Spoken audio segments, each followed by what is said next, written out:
Masih di Poteri Panggung Obrolan Terkini, Pak Kadis, pertumbuhan transportasi di Kota Makassar akhir-akhir ini atau tahun-tahun ini semakin pesat begitu ya Pak?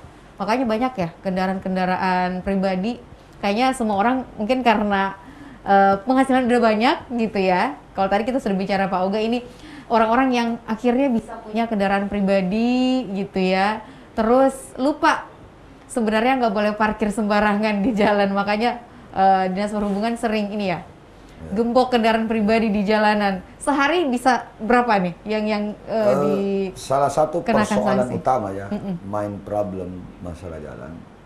Misalnya saya ibaratkan saja supaya ini realistis cara berpikir. Satu rumah itu paling banyak orangnya misalnya 10, ya kan? Satu rumah idealnya misalnya anak istri dan pembantu. Sekarang bagaimana kalau ceritanya satu rumah 50 orang? Biar rekayasa tempat tidur bagaimana, tetap itu namanya sumpah. Sekarang pertanyaannya, berapa jumlah jalan di Kota Makassar? Dan berapa jumlah kendaraan? Di Kota Makassar itu kendaraan 2,1 juta. Motor 1,5 juta, mobil hampir 500.000 lebih. Jalannya Kota Makassar panjangnya hanya 700 km di panjangnya. 770. Di Sumber Diri saya tidak bisa. Jadi sekarang pertanyaannya, kenapa tidak dibuat regulasi, batasi jumlah cetak mobil sama motor. Ini mobil diciptakan terus, motor jalan. Sedangkan daya tampung jalan tidak bisa. Biar temu itu jalan hebat. Bagaimana kalau banyak kendaraan lewat di atasnya, pasti cepat rusak. Siapa yang rugi? Negara lagi. Itu over dimensi, Pak. Negara itu setiap tahun itu tambal sulam jalan di provinsi, jalan negara itu ratusan triliun. Berapa persen dari APBN hanya untuk membiayai jalannya yang rusak kan overload.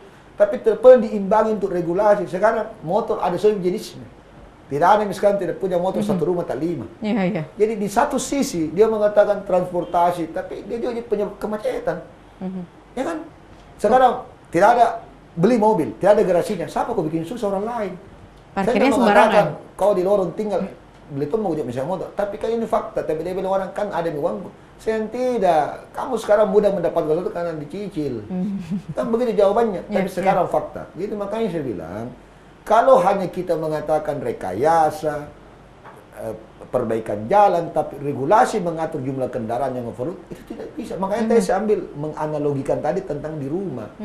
Mau model ranjang apa? Kalau 50 ke satu rumah, 50 ke satu rumah, apa yang bisa tidak sesak? Ini sekarang Pak, semua orang tumpah ke jalan. Jangankan mobil dan motor, semua tumpah ke jalan, berdagang di jalanan, main bola di jalanan. Tawuran di jalanan semua. Jadi ini kan fakta, tapi ini kan realitas. Bagaimana misalnya di Mumbai. Biar tidak overload itu makanya pemerintah juga mendorong untuk kita pakai transportasi umum gitu ya. Nah, transportasi umum ini yang lucu nih. Kemarin rame gitu ya. Katakanlah teman bus yang sekarang lagi banyak dicoba dan digunakan oleh masyarakat di Kota Makassar. Tapi lagi rame ribut antara supir PT-PT sama teman bus. Larinya kenapa ke Disub Kota Makassar? Ya karena ya begini, makanya saya di satu sisi makanya saya kan tidak bisa berpangku tangan atau bertepuk sebelah tangan untuk AB terhadap itu. Karena ini kota ini disebut jalan, bahkan jalan itu kan disebut jalan arteri, apakah jalan aorta juga ada ya. Itu artinya bersambung-sambung. Tidak mungkin kemacetan jalan nasional itu tidak ada jalan provinsi. Jadi makanya penanganan, termasuk penanganan teman bus. Saya tidak bisa tinggal diam karena teman bus itu dan PT-PT itu beroperasi di wilayah Kota Makassar, yang wilayah saya. Walaupun dari segi jalan itu jalannya berbeda. Makanya ini kan diperlukan duduk bersama, bertudang sipulung untuk menyelesaikan persoalan.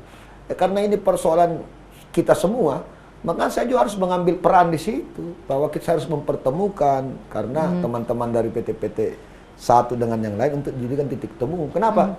Karena ini kan persoalan, sekarang kita jujur bicara, memitigasi kemacetan itu adalah karena jumlah kendaraan pribadi yang melebihi kapasitas jalan. Artinya, kalau ada bus yang bisa membawa orang, misalnya taruhlah 30 orang, itu berarti kalau satu mobil tak 3, berarti ada 10 mobil tidak keluar rumah. Tapi sekarang Pak, satu mobil satu orang. Jadi mungkin juga saya berpikir mungkin ada 3 in 1 di Makassar. Supaya orang keluar rumah jangan terlalu banyak kendaraan mobil, roda 4 misalnya. Belum pilih lagi motor. Berapa motor? Satu. Ini kan semua persoalan, tapi kalau hanya di hilir saja, tanpa di hulu juga dibuat regulasi. Ini kan persoalan bangsa kita apa sebenarnya? Penegakan hukum, law enforcement, masih tebang pilih, ketegasan tidak ada. Selalu terlalu banyak kompromi, pada akhirnya kompromi ya. Dan kemarin hasilnya seperti apa? Ya hasilnya ya kita bersepakat untuk membuka jalur baru. Saya pikir ya cari kompromi aja. Makanya saya bilang sama supir PT-PT, oke lah kita nggak usah masuk koridor 2. Saya minta supaya pemerintah provinsi dan nasional Balai Jalan untuk alihkan untuk masuk di Galesong. Sekarang kita jujur bicara. Tanya nih itu orang di Galesong berapa dia harus bayar Miklod atau PT-PT kalau dia pakai bis, pakai bus. Ini kan kita tidak ada yang mengatakan bahwa namanya mass transportation itu bukan kota dunia. Karena itu tuntutannya, coba kita lihat di televisi. Di televisi kita lihat bagaimana di kota-kota besar banyak jalan kaki, di samping juga sehat apa semua. Kita kan, mohon maaf, saya pernah keluar negeri, itu parkir 2 kilo. Kita di sini sebenarnya bisa parkir, dimasuk dalam kasirnya, dikasih masuk juga itu mobil dalam kasir. Jadi selalu ingin mencari kemudahan, tapi saya pikir ini kan suatu proses yang panjang, karena bangsa Indonesia kan baru merdeka, kan dijajah toh. Makanya saya kadang-kadang tidak semudah membalikkan telapak tangan seperti apa yang saya bilang, sampaikan tadi. Mungkin kalau kita bicara di Amerika kan mereka merdeka tahun 1376, kemudian Jepang, Korea itu kan restorasi Meiji itu 1886. Kita memang sudah habis dijajah sama, makanya saya kadang-kadang bilang ya mungkin karena sisa-sisa penjajahan sebenarnya. Tapi saya yakin dan percaya karena bangsa kita bangsa yang kaya ya.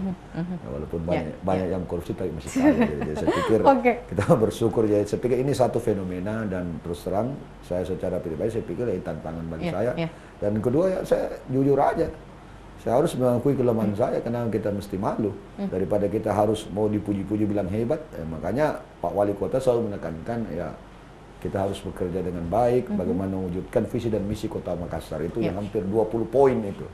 Mulai dari infrastruktur, pelayanan, kemudian pelayanan kemasyarakatan, pemerintahan dan pembangunan. Nah, terakhir nih apa yang pengen disampaikan kepada masyarakat Kota Makassar yang menyaksikan Potere bersama kita hari saya ini? pikir terima kasih kepada News TV Makassar yang memberikan kesempatan kepada saya untuk menyebarluaskan informasi menuju semoga kita bisa tercerahkan semua ya. Tercerahkan dan informasi ini kan untuk mensosialisasikan. Orang kan tak paham. Yang kedua bahwa sekali lagi ya saya tidak segala puji milik Tuhan. Saya tidak usah dipuji. Kalau perlu saya dikritik saja terus supaya saya bisa sadar bahwa ada kelemahan saya dan saya akan memperbaiki karena tujuan kami birokrasi itu bagaimana bermuara kepada pelayanan dan kepentingan masyarakat. Saya pikir itu saja dan jangki ikuti kalau salah. Ini kan ada latah selalu ikut-ikutan. Jadi jangan. Jadi kita harus punya integritas. Makanya kita juga memahami bahwa birokrasi juga harus memberi contoh yang baik. Ingar Sosuntudolo, Iman Diomangan Kalso, Tuturi Handayani. Jadi perilaku birokrasi itu kalau birokrasi tidak baik maka masyarakat juga tidak baik. Jadi harus jadi suri teladan, uswatul hasanah. Saya kira seperti itu. Oke, dan terima kasih banyak Pak Kadis untuk waktunya hari ini sudah memberikan pencerahan ya untuk pemirsa News TV yang menyaksikan Potere hari ini. Sukses terus Pak Kadis. Amin, amin. Program-programnya Dinas Perhubungan juga semoga dilancarkan ya. Kalau misalnya mau mention bisa langsung mention ke Instagramnya Dinas Perhubungan atau bisa mention langsung ke Pak Kadis gitu ya kalau ada keluhan gitu. Oke, baik. Terima kasih. Sehat-sehat terus dan juga untuk Anda pemirsa terima kasih banyak sudah menyaksikan obrolan kami pagi ini di Potere Panggung Obrolan Terkini. Kita ketemu lagi di Potere selanjutnya.